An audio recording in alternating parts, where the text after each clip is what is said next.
அன்புள்ளங்களே, மாதா தொலைக்காட்சி நேயர்களே, நற்செய்தி மலர்கள் என்கின்ற இந்த நிகழ்ச்சிக்கு உங்களை அன்போடு வரவேற்பதிலே மிகுந்த மகிழ்ச்சி அடைகிறேன். உங்கள் அனைவருக்கும் எங்களுடைய வணக்கங்களும் வாழ்த்துக்களும். கடந்த 2 வாரமாக பிரதர் ராஜேஷ் தன்னுடைய அனுபவங்களை பற்றி நிறையா சொல்லிகிட்டு இருந்தார். குறிப்பாக அவருடைய சைல்டுஹுட், அவருக்கு எப்படி அழைத்தல் கிடைச்சிச்சு, எப்படி ஆண்டவருடைய பணியை மேற்கொண்டார். ரீசண்டாக அவர் ஜம்மு காஷ்மீர் போய் எந்த அளவுக்கு பணி செஞ்சார் அப்படிங்கிற பற்றிலாம் பகிர்ந்து கொண்டார். ரொம்ப நிறைய காரியங்களை சொல்லிகிட்டு இருந்தார். இன்னும் அதிகமான காரியங்கள் அவரோட நம்ம கேட்டு தெரிஞ்சுக்கொள்வோம். பிரதர், கடைசியாக முடிக்கும்போது ஜம்மு காஷ்மீரில் போய் அந்த குளிரில் நடுங்கிட்டு, அந்த மழையில் பயங்கரமாக நடுங்கிட்டு உங்களுடைய பணி பற்றி சொல்லிட்டு இருந்தீங்க. அதில் நல்லா இருந்தது என்னென்னா, 5 குடும்பம் தான் ஒரு பங்கு. அதே போல் 7 பேர் தான் பூசைக்கு வந்தாங்க அப்படின்னு சொன்னது பெரிய க்ரௌடு ஃபாதர் அப்படின்ட்டு அந்த ஃபாதர் சொன்னதாகவும் சொன்னீங்க. அந்த எத்தனை நாள் அங்கே இருந்தீங்க? 6 நாள் இருந்தேன் ஃபாதர். இந்த 6 நாளில் நீங்கள் பார்த்தது, உங்களுக்கு கிடைச்ச அனுபவங்கள், அந்த ஃபாதரோடையது அல்லது மக்களாக இருக்கட்டும், அந்த மக்களோட கல்ச்சராக இருக்கட்டும், இந்த 6 நாளில் நீங்கள் கேட்டு தெரிஞ்சதை, அப்புறம் அங்கே எப்படி பணி செஞ்சாங்க, உங்களுக்கு அதோடைய இன்ஸ்பிரேஷன், அதை பற்றி கொஞ்சம் சொல்லுங்களேன். இந்த 6 நாளில் மறக்கவே முடியாத ஒரு எக்ஸ்பீரியன்ஸ் ஃபாதர். எப்போதுமே இந்த மிஷன் ஸ்டேஷனுக்கு போனால் நம்ம அறியாத ஒரு பேர்டன் வர்றதை பார்த்துருக்கேன். இப்போ அந்த 5 ஃபேமிலின்னு சொன்ன உடனே டக்குன்னு எனக்கு வந்து என்ன, கோயம்புத்தூரில் சௌரிபாளையம், கத்தீட்ரல் சர்ச், இதெல்லாம் நம்ம இருந்த இடம், காட்டூர், இங்கெல்லாம் பெரிய பெரிய க்ரௌடை பார்த்துட்டு இப்படி பார்க்கும்போது ஒரு பயங்கரமான ஒரு பேர்டன் வந்துச்சு. சண்டே மாதத்தில் 5 பேத்துக்கு 6 பேத்துக்கு பூசை வச்சு அப்படின்னு. ஆனால் அவர் அவ்வளோ ஸ்ட்ராங்காக இருக்கிறார். அது அவ்வளோ சின்சியராக, சீரியஸாக அவங்களுக்கு ஒரு அழகான ஒரு மெசேஜ் எல்லாம் கொடுத்து ரொம்ப சூப்பராக பண்ணுறாங்க. அது வந்து என்னுடைய அந்த பெர்ஸ்பெக்டையே மாற்றுச்சு ஃபாதர். நம்ம இங்கெல்லாம் வந்து கம்ஃபர்டபுளாக பண்ணி செஞ்சிட்ருக்குறோம். எனக்கு ஃபீல் பண்ண நான் அப்படி. இப்போ வந்து ஒரு பாரிஷ்க்கு போகிறோம்னா நம்மளை நல்லா ரிசீவ் பண்ணுறாங்க ஃபாதர்ஸு. அங்கே எல்லாமே இருக்குது. அங்கே வந்து நம்ம மைக் வச்சு மக்களை வர வச்சுருக்காங்க. நம்ம போய் ஒரு கூட்டம் இருக்கும், 100 பேர், அட்லீஸ்ட் ஒரு 50 பேராது இருப்பாங்க, கட்டாயம் இருப்பாங்க. அந்த நேரத்தில் ஒரு 5 பேர் 6 பேத்துக்கு வந்து சொல்கிறது பெரிய. அப்போது எனக்கு மனசுக்குள்ளே இப்படி தோணுச்சு, நம்ம வந்து இங்கே வந்து பணி செய்யணும். நம்ம வந்து டைம் கிடைக்கும் போதெல்லாம் வந்து ஃபாதர்ஸ்க்கு என்ன சப்போர்ட் பண்ண முடியுமோ அப்படி சப்போர்ட் பண்ணி, ஏன்னா அவங்க ரொம்ப எதிர்பார்க்குறாங்க. நம்மளுடைய நாங்கள் போயிட்டு வந்து அந்த 6 டேஸ்க்கு அப்புறம் ஃபாதர் நாங்கள் இங்கே வந்ததுக்கப்புறமும் திரும்பி கூப்பிட்டு எங்களை விசாரித்து, நீங்கள் வந்ததை மறக்கவே முடியாது. எனக்கு ஒரு பெரிய உற்சாகமாக இருந்துச்சு. உங்கள் கூட சேர்ந்து செஞ்ச ஒரு சந்தோஷம் இருந்துச்சு. அது எனக்கு ரொம்ப ஆச்சரியமாக இருந்துச்சு. நம்ம இப்படி ஒரு தேவையுள்ள ஒரு இடத்துல போய் அவங்க தனிமையாக இருக்கிறாங்க. இப்போ இங்கேருந்து தமிழ்நாட்டிலேருந்து அவ்வளோ தூரம் போயிருக்காரு. அப்புறம் அவருக்கு யாராவது ஒருத்தர் கூட இருந்தால் அவருக்கு நல்லா தானே தமிழ் பேசக்கூடிய ஒருத்தர், அவங்களோட அந்த ஸ்பிரிட், அந்த மைண்டு, அந்த விஷனில் இருக்கிறவங்க. அப்போ நான் நினச்சேன், நம்ம வந்து இந்த மாதிரி நம்மளும் பணி செய்யணும். இந்த மாதிரி பணி செய்கிறவங்கள ரைஸும் பண்ணணும், அவங்களுக்கு இதை குறித்து சொல்லணும், இந்த பேர்டன் வந்து வரணும் அப்படிங்கிற ஒரு பெரிய ஒரு விஷயம் உள்ளுக்குள்ள வந்துச்சு. அங்கே என்னை ரொம்ப இன்ஸ்பயர் பண்ணது, நான் ஃபஸ்ட்டு சொன்ன மாதிரி அந்த ஃபாதருடைய பணி வந்து ரொம்ப, அந்த சின்ன க்ரௌடாக இருந்தாலும் இந்த சின்ன க்ரௌடுக்கு அவ்வளோ சின்சியராக, சீரியஸாக மெசேஜ் ரெடி பண்ணி அவங்களோட ஷேர் பண்ணுறாரு. அவங்களுக்கு வந்து language even now it is a problem தான். என்னென்னா அவங்க ப்ராப்ளம் தானே. இப்போ என்னதான் நார்த்துலேருந்து தமிழ்நாட்டுக்கு ஒருத்தர் வந்து ப்ரீச் பண்ணால், கற்றுக்கிட்டு ப்ரீச் பண்ணாலும் அந்த பியூரிட்டி இருக்காதுல்ல. ஃபாதர் அதை பற்றி சொன்னார். எனக்கு ரொம்ப நல்லா இருந்துச்சு. நம்ம அவர் சொல்கிறத கூட கேட்கலாம். ஒரு வேளை அதெல்லாம் கேட்கும்போது எப்படி இருக்குன்னா, அவர் வந்து போய் கொஞ்சம் கொஞ்சமாக கற்றுக்கிட்டு, அப்புறம் அவங்களோட பேச அவரே முயற்சி செஞ்சு, அப்புறம் அவங்க வந்து இவர் பேசுகிறத அவங்க அக்செப்ட் பண்ணிக்கிறாங்கன்னு தெரிஞ்சப்போ அவர் சொல்கிறாரு, அது எனக்கு ஒரு பெரிய சந்தோஷமாக இருந்துச்சு. அப்போ நான் கேட்டேன், ஃபாதர், உங்களுக்கு இப்படி ஒரு மிஷன் செய்கிறீங்களே, உங்களுக்கு சேலஞ்சஸ் இருந்திருக்கும்ல, எப்படி உங்களால் செய்ய முடியுது? கஷ்டம் இல்லாமல் இல்லை, ஆனாலும் வந்து ஒரே சந்தோஷம் என்னென்னா, நான் செய்யக்கூடிய மிஷனை அங்கே இருக்கிறவங்க ஏற்றுக்கொள்கிறாங்க, அந்த சின்ன க்ரௌடாக இருந்தாலும். அது வந்து என்னை சந்தோஷப்படுத்துது. அதனால் இன்னும் செய்யணுங்கிற அந்த ஒரு வேகத்தை எனக்கு கொண்டு வருது அப்படின்னு சொல்லி சொன்னார். ஏன்னா இப்போ இவங்களுக்கு இருக்கக்கூடிய சேலஞ்சஸ்னால் போய் இவங்களை போய் கூப்பிட்டு வரணும். அவங்களுக்கு இதுக்கு முன்னாடி இருந்தவங்கெல்லாம் என்ன பண்ணியிருக்காங்கன்னா, அவங்களுக்கு ஏதாவது கொடுத்து அவங்கள வர வச்ச ஒரு சூழ்நிலைகள். இப்போ வந்து அதனால இப்பவுமே அவங்களுக்கு அந்த எதிர்பார்ப்பு தான். அப்படி ஒரு ஒரு சூழ்நிலை இருக்கு. இன்னொரு பக்கம் வந்து அ ஒ அந்த கொரோனா வந்ததுக்கு அப்புறம் வந்து அவங்கள கொஞ்சம் கட்டி இழுத்து கொண்டு வர்றது கொஞ்சம் பெரிய பிரச்சனை. கஷ்டம். ஏன்னா அவங்கெல்லாம் அந்த டைம் இப்போ நம்மலாம் இங்க வந்து என்னன்னா ஸ்பிரிச்சுவலா வந்து அந்த ஆன்லைன் அது இதெல்லாம் வச்சு ஓரளவுக்கு அதை ஸ்டெபிலைஸ் பண்ணி வச்சிருந்தோம். மாஸ் பார்க்கறதுக்கு வந்து மாதா டிவில இருந்தெல்லாம் வந்துட்டு இருந்துச்சு. ஆனா அங்க அவங்களுக்கு அந்த எதுவுமே ஃபெசிலிட்டிஸ் கிடையாது. கிடையாது. அதனால அவங்களுக்கு எந்த கான்டாக்ட்டுமே இல்லாம ஒரு 2.5 இயர்ஸ் 3 இயர்ஸ் இருந்துட்டாங்க. அதனால நாங்க அப்படியே இருந்துக்கிறோம் அப்படிங்கிற மாதிரி இருக்கிறாங்க. அதனால இவங்க ரெகுலரா போய் ஹவுஸ் விசிட் பண்ணி அங்க மாஸ் வச்சு அவங்க கூட உங்களை உற்சாகப்படுத்தி அவங்க உங்களை கூட்டிட்டு வர்றாங்க. அது ஒரு பெரிய சேலஞ்ச் தான். பெரிய சேலஞ்ச் தான். அப்புறம் வந்து இப்போ இங்க இருக்கிறத விட அங்க எதிர்ப்புகள் வந்து ரொம்ப ஜாஸ்தி. இப்போ நம்ம சர்ச்சுக்குன்னு இருக்கக்கூடிய சில எதிர்ப்புகள். இவங்க காம்பவுண்டுக்கு பக்கத்துல ஒருத்தர் இருக்கிறாங்க. இவங்க என்ன பண்ணாலுமே அங்க வந்து பிரச்சனை பண்றதுக்கு வந்துடுறாங்க. போலீஸ் ஸ்டேஷன்ல போய் கம்ப்ளைண்ட் பண்ணிடுறாங்க. அப்புறம் வந்து யாரு அப்படி பிரச்சனை பண்றாங்க அப்படின்னு சொல்லி கேட்டா இவங்க ஸ்கூல்ல படிச்சவங்களே அந்த மாதிரி பண்றாங்க. ஆனா அவர் என்ன சொல்றாருன்னா இதுக்கெல்லாம் நடுவுல கடவுள் எங்களை நடத்துகிறார். அதாவது அந்த பாரிஷ் பத்தி வந்து சொன்னாங்க. ஃபாதர் வந்து பிரதரா இருக்கும்போது அங்க வந்து மினிஸ்ட்ரிக்காக வந்திருக்காரு. அப்புறம் அங்க இப்ப இருக்கக்கூடிய பிரசன்டேஷன் கான்வென்ட் சிஸ்டர்ஸ் இருக்கிறாங்க. அவங்கெல்லாம் வந்து இங்க மினிஸ்ட்ரிக்காக வந்தப்பதான் இந்த சர்ச்சே கட்டினாங்களாம். அதோடைய ஃபவுண்டர் வந்து உட்கார்ந்து கல்லு மேல கல் வச்சு கொஞ்சம் மேஸ்திரி இவங்கெல்லாம் சேர்ந்து சப்போர்ட் பண்ணி அதெல்லாம் கட்டி அப்படி அவங்க டெவலப் பண்ணியிருக்கிறாங்க. இதுல எல்லாமே இவங்க ஈடுபட்டதுனால இவங்களுக்கு வந்து இந்த பாரிஷை எப்படியாவது மேலே கொண்டு வந்துடணும் அப்படிங்கிற அந்த ஆட்டிடியூட் தான் இருக்கு. ஃபாதர்ட்ட அவ்வளோ வாட்டி திரும்ப திரும்ப பேசினாலுமே சேலஞ்சஸை பற்றி பேசினா அவர் என்ன வந்து எப்படியாவது இங்கே இருந்தால் போனால் போதும் அப்படின்னு அவருக்கு எப்படி இருக்குன்னா இதை நல்லா பண்ணணும், இது எப்படியாவது எழுப்பிடணும். அது ரொம்ப ஆச்சரியமா இருந்துச்சு. அந்த 5 ஃபேமிலியை வச்சுட்டு இவர் இவ்வளோ செய்யறாரு அப்படிங்கும்போது ரொம்ப. அப்புறம் இன்னொன்று சொல்றாரு, யாராவது அங்கிருந்து இங்க வந்தா நலமா இருக்கும், இங்க வேலை செய்யறதுக்கு வந்தா நல்லா இருக்கு, இங்க கூட சேர்ந்துக்கிட்டா நலமா இருக்கும். இது இப்படி. அப்புறம் லாங்குவேஜ் அவர் கொஞ்சம் கொஞ்சமா கத்துக்கிட்டு இப்போ கொஞ்சம் கொஞ்சம் அவங்களோட கம்யூனிகேட் பண்றாரு. இவர் பேசுறது அவங்க ஏற்றுக்கொள்கிறாங்க. அப்படி போகுது. இந்த ஃபுட்டை பத்தி கேட்டேன். இந்த ஃபுட்டு எப்படி ஃபாதர் தமிழ்நாட்டில் இருந்துட்டு? தமிழ்நாட்டோடைய ஃபுட்டு வேற, அங்க இருக்க ஃபுட்டு வேற, ரெண்டாவது கல்ச்சர் வேற, அதே போல கிளைமேட் இல்லைங்களா, அதெல்லாம் ரொம்ப அந்த ஃபுட்டை பற்றி சொல்லும்போது இங்கே வந்து நம்ம எப்போதுமே ரைஸு, அங்கே வந்து சப்பாத்தி. அப்போது ஆரம்பத்தில் ரொம்ப கஷ்டப்பட்டுருக்குறாங்க. அப்புறம் வந்து அவங்க சொல்கிறது அவங்க பேசுறதெல்லாம் பார்க்கும்போது எப்படி இருக்குன்னா மிஷனுக்காக, அந்த ஜீசஸ்க்காக we have sacrificed everything, what more, இது என்ன பெரிய விஷயம், சரி இதையும் பழகிக்கும் அப்படின்னு சொல்லி உண்மையாலுமே அதுதான் ஸ்பிரிட். நம்மளோட அது அந்த ஸ்பிரிட் பார்க்கும்போது அவ்வளோ ஆச்சரியமா இருக்குது. அப்புறம் வந்து ஃபுட்டு வந்து அவங்க கல்ச்சர் ஃபுட்டு தான் என்னது இருந்தாலும் செய்கிறாங்க. இப்போ ஃபாதருக்கே கொஞ்சம் கொஞ்சம் சமைக்க தெரியுது. அப்புறம் இந்த சிஸ்டர்ஸ் கொஞ்சம் தமிழ் சிஸ்டர்ஸ் இருக்காங்க, அவங்க கொஞ்சம் சமைக்கிறாங்க. ஆனாலுமே நம்ம ஃபுட்டை அவங்க டைப்பில் செய்கிறாங்க. ஆமாம், அந்த மாதிரி உருளைக்கிழங்கு மேலே வந்து அந்த மாவு போட்ட மாதிரி மாவு வந்து அவங்களோட கல்ச்சர்.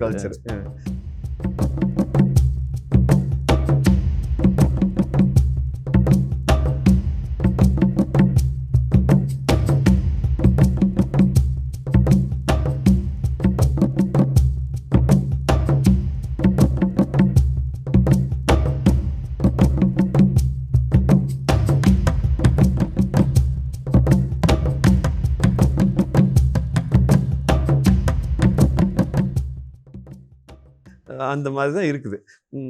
ஆனாலும் இவங்க அதெல்லாம் சாப்பிட்டு பழகிக்கிட்டாங்க. ஃபுட்டை பற்றி இப்படி. கிளைமேட் பற்றி வந்து அவர் ரொம்ப ரொம்ப கஷ்டப்பட்டு சொன்னார் ஒரு விஷயத்த. என்னென்னா நாங்கள் போனது வந்து ஓரளவுக்கு சேஃபான டைம். ஆமாம், ஓகே, ஆமாம். அதுக்கு முன்னாடிலாம் வந்து என்னென்னா அந்த ஐஸ் கட்டி மழை விழுமா, பெருசு பெருசாக துப்பு துப்புன்னு விழுமா. அந்த டைம் ஆலங்கட்டி மலைன்னு சொல்லுவாங்க. ஆலங்கட்டி மலை. அதெல்லாம் ரொம்ப கஷ்டமாக இருக்குமா. அப்புறம் இவங்க இருக்கிற ஏரியா வந்து எப்படின்னா ஜம்முவோட பிகினிங் ஃபாதர். அதனால வந்து இப்போ ஜம்முக்குள்ளுக்குள்ளே போயிட்டா, காஷ்மீருக்குள்ளுக்குள்ளே போயிட்டா எப்போதுமே பனி பெஞ்சிட்டு இருக்குமாமா. ஆனால் இங்கே வந்து எப்படிமாமா 6 months வந்து பனி, குளிர், மழை. அடுத்த 6 months வெயில் வந்தால் எக்ஸ்ட்ரீம் வெயிலாம்.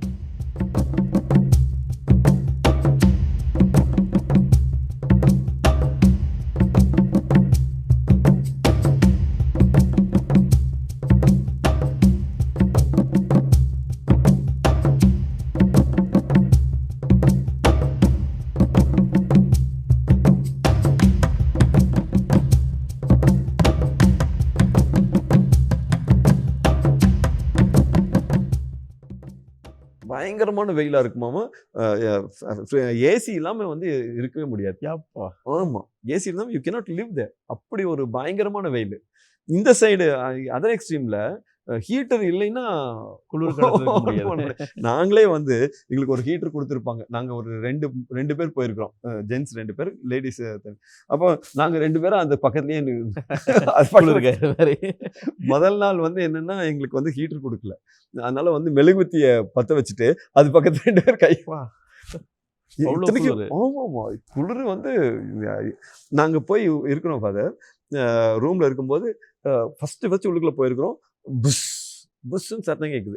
எனக்கு எப்படி இருந்துச்சுன்னா, பக்கத்துல ஏதோ ஹைவே இருக்குது போல இருக்கு. லாரி வந்து கிராஸ் பண்ணி போகுது. அப்புறம் தான் தெரிஞ்சு காத்து. இந்த காத்து வந்து புயல் மாரி அடிக்குது. வெளியலாம் போனா ரொம்ப கஷ்டம். அப்புறம் அது இல்லாம வந்து அங்க வந்து அந்த ஓநாய்கள், நரி.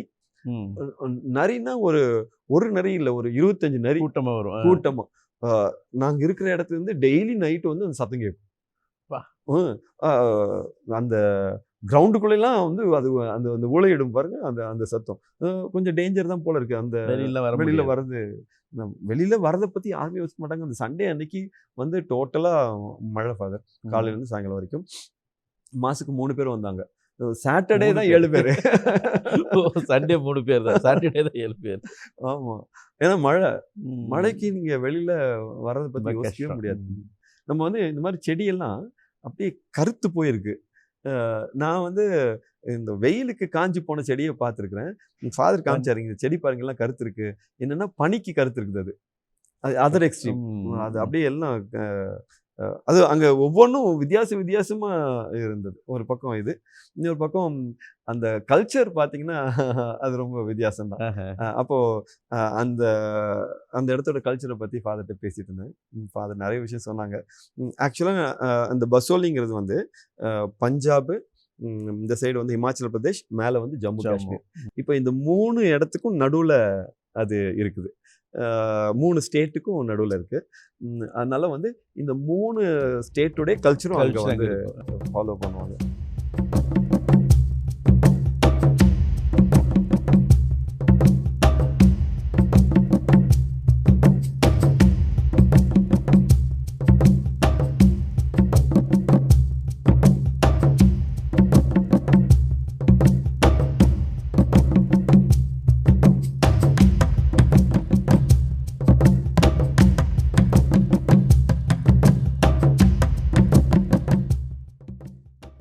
எனக்கு ரொம்ப இன்ஸ்பைரிங்காக இருந்துச்சு. நாங்கள் ஒரு நாள் கொஞ்சம் அவுட்டிங் கூட்டிகிட்டு போனார் லாஸ்ட் டே. அந்த லாஸ்ட் டே வந்து வெளியில் போகும்போது பார்த்தா ஒரு கல்யாணம் ஊர்வலம் போயிட்டு இருந்துச்சு. நான் உடனே கார்லேருந்து இறங்கிட்டேன், பார்த்துட்டு போவோம். அதில் ரொம்ப இன்ட்ரெஸ்டிங்காக இருந்தது என்னென்னா, பின்னாடி வந்து ஒரு மாப்பிள்ளை வந்து குதிரையில் போயிட்டு இருக்கிறாரு. கையில் ஒரு வால் வச்சிருக்கிறாரு. வால். அப்புறம் நம்ம அப்படி பார்த்து போற மாதிரி இருக்குது. நிஜமாவே போர் தானே ஃபாதர். கையில வந்து வாழை பிடிச்சிட்டு கையை இப்படி உள்ளுக்குள்ள வச்சிருக்கிறாரு. நாங்க வந்து பின்னாடி போறோம். பின்னாடி 2 பேர் பெட்டி. ஒருத்தர் இந்த சைடு ஒரு பிடிச்சிருக்காரு, அந்த சைடு ஒரு பெட்டி. அப்புறம் வந்து அங்க கேட்டா அந்த பெட்டி வந்து வரதட்சணை பெட்டி. அதுல வந்து வரதட்சணை வச்சு கொடுத்து அனுப்பிடுவாங்களாமா. இப்போ இவர் போற குதிரைக்கு பின்னாடி அந்த பெட்டி. பெண் வீட்டார் கொடுத்து விட்டதா? பெண் வீட்டார் கொடுத்து அனுப்பிடுவாங்க. அப்புறம் வந்து முன்னாடி எல்லாம் ஒரு பெரிய கேங். நாங்க அப்படியே சுத்தி போய் பார்த்தோம். பார்த்தா அங்க முன்னாடி வந்து என்னன்னா யங் லேடிஸ் எல்லாம் வந்து டான்ஸ் ஆடிட்டு இருக்காங்க. நான் போன உடனே என்ன பார்த்தவங்க என்ன நினைச்சாங்கன்னு தெரியல, டான்ஸ் ஆட கூப்பிட்டாங்க, அதெல்லாம் தெரியாதுமா.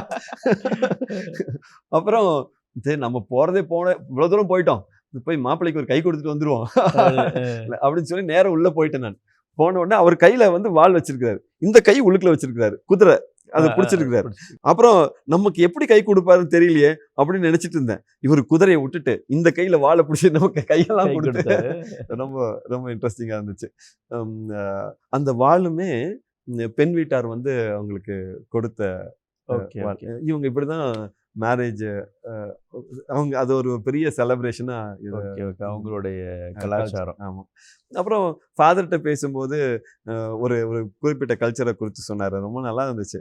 என்னன்னா பெண்கள் வந்து அவங்க கணவருடைய ஆயுசு நாட்கள் பெருசா இருக்கணுங்கிறதுக்காக காலையிலிருந்து சாயங்காலம் வரைக்கும் நோன்பு இருப்பாங்களாம். சாப்பிட மாட்டாங்க. சாப்பிடாம இருந்து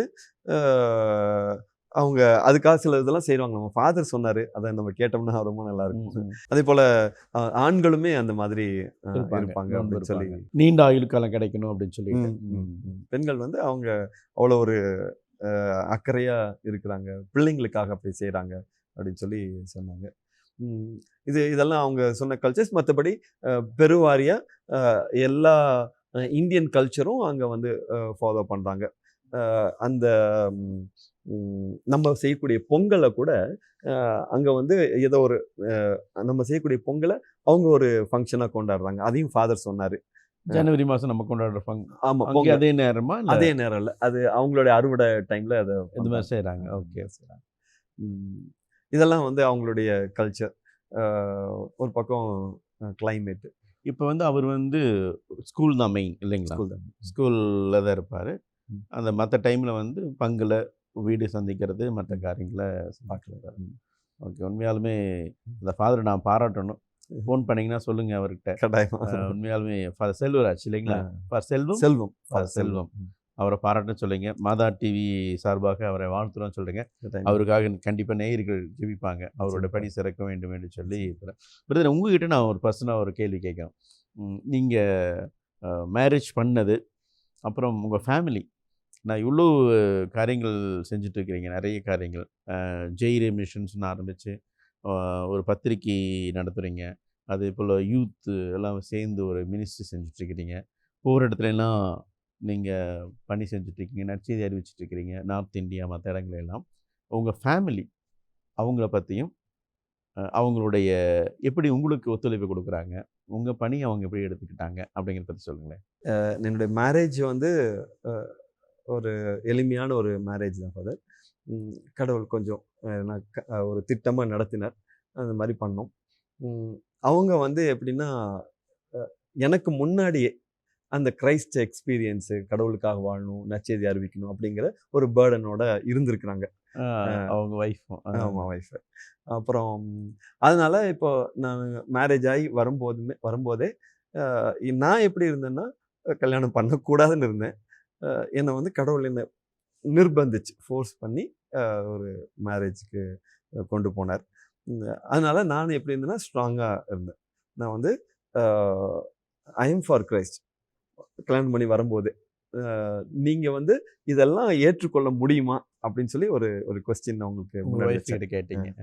அவங்க வந்து I am also for Christ, நானும் அதுக்கு தான் இருக்கிறேன், நற்செய்தி அறிவிக்கிறது தான் வந்திருக்கிறேன், உங்களை திருமணம் பண்ணுவதே அதுக்கு தான் அப்படிங்கிற அந்த மனநிலையோடு இருந்தாங்க. அப்போ அது எனக்கு ஒரு பெரிய சப்போர்ட்டாக இருந்துச்சு. ஆனால் வந்து ஃபஸ்ட்டு 5 years வந்து as we all know children அது இதுன்னு இருந்துச்சு. அவங்க வேலையை செய்வாங்க. எத்தனை குழந்தைங்க? 3 குழந்தைங்க. 3 குழந்தைங்க கடவுள் கொடுத்தாங்க. அவங்க இருந்தாங்க. அந்த 5 years வந்து எனக்கே ஒரு கேள்வி. நான் வந்து பேச்சுலராக இருந்து அதாவது ப்ரீஸ்ட் ஆக முடியல. அட்லீஸ்ட் பேச்சுலராக இருந்தாவது பணி செய்யணும்னு நினச்சேன். அதையும் விடலை நீங்கள். இப்போ 5 வருஷம் அவங்க வேலை செய்கிறாங்க, நான் என் வேலையை செஞ்சிட்ருக்கிறேன். வாட் இஸ் த பாயிண்ட் அப்படிங்கிற ஒரு சின்ன ஒரு கடவுளோட ஒரு ஆர்கியூமெண்ட் தான். ஆனால் வந்து அந்த 5 yearsக்கு அப்புறம் ஷீ டுக் ஓவர் மிஷன். 2 பேரும் சேர்ந்து செய்கிறீங்க. ஆமாம், சேர்ந்து செய்யக்கூடிய ஒரு வாய்ப்பை கடவுள் கொடுத்தார். அதனால் அவங்களுக்கும் எனக்கும் அந்த அண்டர்ஸ்டாண்டிங், மிஷன் அண்டர்ஸ்டாண்டிங் வந்து இருந்துச்சு. சொல்லப்போனால் நான் மிஷனில் ஸ்பெண்ட் பண்ண நேரம் தான் அதிகம், அவங்களோட ஸ்பெண்ட் பண்ண நேரம் நிறைய சமயம் ரொம்ப குறைவு. But she was so generous. அவங்க ரொம்ப பெருந்தன்மையாக நிறைய விஷயத்தை ஏற்றுக்கொண்டாங்க. அதனால் நாங்கள் ஒன்றா ட்ராவல் பண்ணுறதுக்கு அது ஒரு பெரிய சப்போர்ட்டாக இருந்துச்சு. இது வந்து என் ஒய்ஃபு. அடுத்தது எனக்கு 3 பிள்ளைங்க. முதல் 2 பிள்ளைங்க வந்து கல்யாணமாகி ஒரு 2 வருஷத்துலேயே 2 பிள்ளைங்க அடுத்தடுத்து இருந்தாங்க. அவங்க 2 பேர்த்துக்கும் வந்து ஒரு சிம்பிளாக சொல்லணுன்னா, நாங்கள் எங்கேயாவது மினிஸ்ட்ரிக்கு போனால், நான் கேட்டகிசம் எடுத்த ஒரு ஸ்டூடெண்ட் இது கல்யாணம் பண்ணியிருப்பாங்க, நான் யூத்தாக பார்த்தவங்க கல்யாணம் பண்ணியிருப்பாங்க. அவங்க தன்னுடைய பிள்ளையை கூட்டிகிட்டு வந்து வசனத்தை சொல்கிறான் பாருங்க பிரதர் அப்படின்னு சொல்லுவாங்க. அவங்க அழகாக வசனம் சொல்லுவாங்க, அந்த பிள்ளைகள்லாம். அப்போ எனக்கு ஆச்சரியமாக இருக்கும். ஒரு 3 வயசு இருக்கும். அது வந்து வசனம் சொல்லும். 2.5 வயசு குழந்தை ஒரு நாள் வந்து அப்படி தத்தா புத்தா பேசிட்டு வசனமா சொல்லுது. ம். அவங்கெல்லாம் என்னோட கேட்டகிசத்துல படிச்சவங்க, இருந்தாங்க. என்கிட்ட படிச்சவங்க. அவங்க பெருமையா சொல்லுவாங்க, உங்ககிட்ட படிச்சோம் பிரதர், பிள்ளைங்களை எப்படி வளர்த்துருக்கிறோம் பாருங்க பிரதர் அப்படின்னு சொல்லி சொல்லுவாங்க. ஆனா எங்க 2 பேத்துக்கும் எங்க பிள்ளைங்களுக்கு அப்படி சொல்லிக் கொடுக்கறதுக்கு நேரமே கிடையாது. ஓகே. ஆமா. நாங்க வந்து என்னன்னா, நான் வந்து காலையில 8:30க்கு வீட்ட விட்டு கிளம்புனா, நைட்டு 12, 1, 2 அப்படிதான் வருவேன். நெறைய அசைன்மென்ட்ஸு. அப்புறம் நெறைய சமயம் 10 நாள் வெளியூர் போயிருவேன். 5 நாள் வெளியூர் போயிருவேன். அதனால என்னால கான்சன்ட்ரேட் பண்ண முடியாது. இப்ப இவங்க வந்து எப்படின்னா, காலையில அ வீட்டு ஒர்க் எல்லாம் பண்ணி பிள்ளைங்கலாம் அனுப்பி 10:00 வந்து ஆஃபீஸ்க்கு போனாங்கன்னா, சாயங்காலம் வரும்போது 7 மணி ஆயிடும். அப்பா, அம்மா தான் இவங்க பிள்ளைங்கள பார்த்துக்குவாங்க. அ அப்போ வந்து 7 மணிக்கு வந்து அவங்களும் பரபரன்னு இருப்பாங்க. எங்களுக்கு இது ஒரு பெரிய பயமா இருந்துச்சு. என்ன ஆகும் இந்த பிள்ளைங்கள? ஏன்னா பார்க்குறவங்கலாம், நீங்க எல்லாத்துக்கும் ஆண்டவர பத்தி சொன்னீங்க. உங்க பிள்ளைங்க வந்து இப்படி இப்படி இருக்கிறாங்க. ஆயிடுச்சுன்னு சொல்லிட்டா என்ன பண்றது? இது வந்து எனக்கு ஒரு பெரிய கலக்கம். அதாவது முதலாவது இறையாட்சி நீதி தேடுங்கள். மற்றதெல்லாம் உங்களுக்கு சேர்த்து கொடுக்கணும். அந்த வசனத்த மட்டும் மனசுல நெனச்சுக்குவோம். ஆனா, இந்த குழந்தைங்களுக்கு என்ன ஆச்சுன்னா, என்னுடைய முதல் பையன் வந்து நான் ஃபர்ஸ்ட்டு ம் ஒரு 3 வயசுலயோ, 4 வயசுலயோ அவனுக்கு வந்து பைபிள் வாங்கி குடுத்தேன். நான் வழக்கமா என்னன்னா, பெட்டு இருக்கும். பெட்டுக்கு கீழ வந்து முட்டிங்கால் போட்டுட்டு பைபிள அங்க வாசிச்சுட்டு இருப்பேன். அவன் அந்த பைபிள அன்னைக்கு படிக்க தெரியாது அவனுக்கு. ஆனா வந்து அடுத்த நாள் காலையில எந்திரிச்சு பார்க்குறேன், அவரு வந்து முட்டிங்கால் போட்டிருக்காரு பெட்டுக்கு கீழ. அவரு பைபிள் பைபிள் திறந்திருக்கிறார். திறந்துட்டு இருக்கிறாரு. வாசிக்கிறாரு. ஆனா இட் ஆல் ஸ்டார்ட்டட் தேர். அதுக்கப்புறம் அ நாங்க எப்படி ஜெபம் பண்றோம். அத வந்து அவங்க தூரத்துல இருந்து பார்த்தது தான். அப்படியே அவங்க ப்ரே பண்ண பழகிட்டாங்க. கத்துக்கிட்டாங்க. நாங்க ரெகுலரா மாஸ்க்கு போறோம். அத பார்க்குறாங்க. அத பார்த்து அவங்க அப்படியே கத்துக்கிட்டாங்க. அன்பு உள்ளங்களே, கடந்த 3 வாரம் நிறைய காரியங்கள அ சகோதரர் நம்மோடு பகிர்ந்து கொண்டார். குறிப்பா இந்த எபிசோட்ல பார்த்தா, அருள் தந்தை செல்வம். அவருனால இங்க வர முடியல. பட் இருந்தாலும், அவர் நிறைய காரியங்கள அங்க செஞ்சுட்டு இருக்கிறத பத்தியும், அவருடைய கஷ்டங்கள், அவர்ட்டருந்து இவரு எவ்வளோ கத்துக்கிட்டாரு அப்படிங்கிறத பத்திலாம் நிறையா சொன்னாரு. அவருடைய பணி சிறக்க வேண்டும் என்று சொல்லி அவருக்காகவும் ஜெபிக்க உங்களை அன்போடு கேட்டுக்கொள்கிறேன். மீண்டும் அடுத்த வாரம் இன்னும் அதிகமாக இவரிடமிருந்து தெரிந்து கொள்வோம். அதுவரை உங்களிடமிருந்து விடைபெறுகிறோம். நன்றி, வணக்கம்.